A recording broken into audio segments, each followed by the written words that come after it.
on the causes of the 1867 Representation of the People's Act. So this is the second Representation of the People's Act in the course. So we've covered the 1832, now we're looking at the 1867. So in the early 1850s and 60s, there was no real political agitation due to the improvement of the economy, and because of that there were no real grievances. Okay, so people were generally pretty content.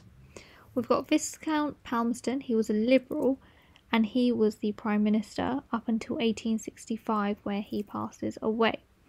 He believed that parliamentary reform was a settled issue. He didn't believe there was any more need for it. And he was supported by Robert Peel. They opposed any member of his parliament that said otherwise. So anybody who proposed reform, Robert Peel and Palmerston would oppose them. In comparison, William Gladstone, who was a member of parliament at the time, was a Liberal leader and he was pro-reform. He stated that any man without any incapacitation, fitness problem or political danger morally should have a say in the constitution. So everyone was morally entitled. If you're a male, able-bodied male, you are morally entitled to have say in the constitution. So when Palmerston dies in 1865, the place of Prime Minister is actually given to Lord John Russell. Okay, he becomes Prime Minister in 1865, and he wants to create reform in the same way as the 1832 Great Reform Act. He wants to be remembered for a reform and feels that there is need for further reform in British society. So what does that look like? What are some of the other causes, as well as some of the political changes of the death of Palmerston and the becoming of Prime Minister for Lord John Russell? There are some developments at home and abroad. So in Italy, there are some unification struggles between 1859 and 1860, and in Poland, there is a Polish revolt in 1863. Now, the significance of these two is the fact that there were revolts happening in other European countries, therefore inciting people into sort of promoting this idea of reform and therefore creating fear for the government. In addition, people were seeing that as people were unhappy with their own governments, they were acting out against their governments in order to try and create change. And this is somewhat inspiring for the people of Britain. Then we have the American Civil War, which happens between 1861 and 1865. And it has a massive impact on public opinion. And that is because there is a naval blockade which takes place in the south of America, which then leads to southern states being unable to export raw cotton to the textile mills.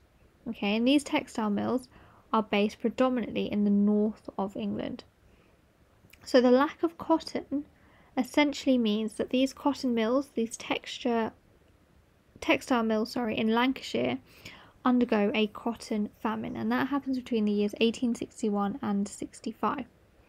What that means is it increases unemployment within the people, because the textile mills are unable to employ people because they don't have any cotton to actually use in their textile mills. So there is massive distress in the north. Now, initially, the government believes that this distress is going to cause agitation towards the government and political revolt.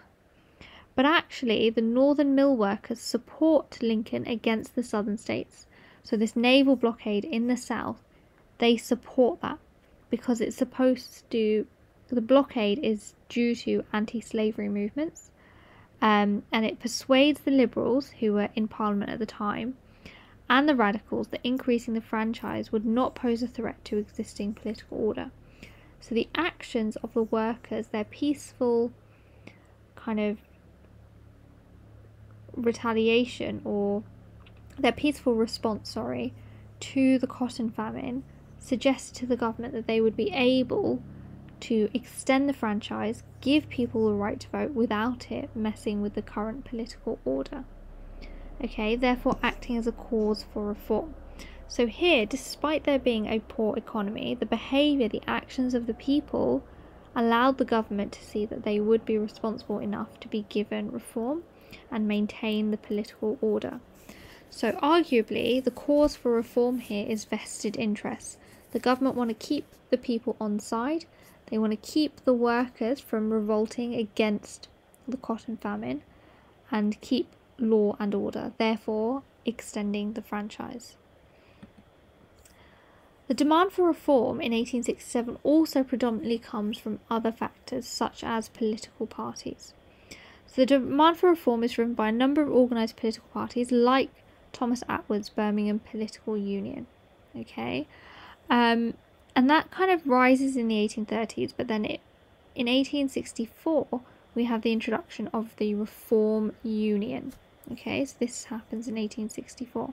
It gained support of the prosperous middle class as they had vested interests and challenged the inefficiency and the waste of the government.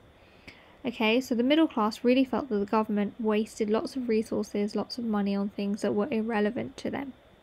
And they wanted the right to vote. They supported the Reform Union because they felt it would support their cause.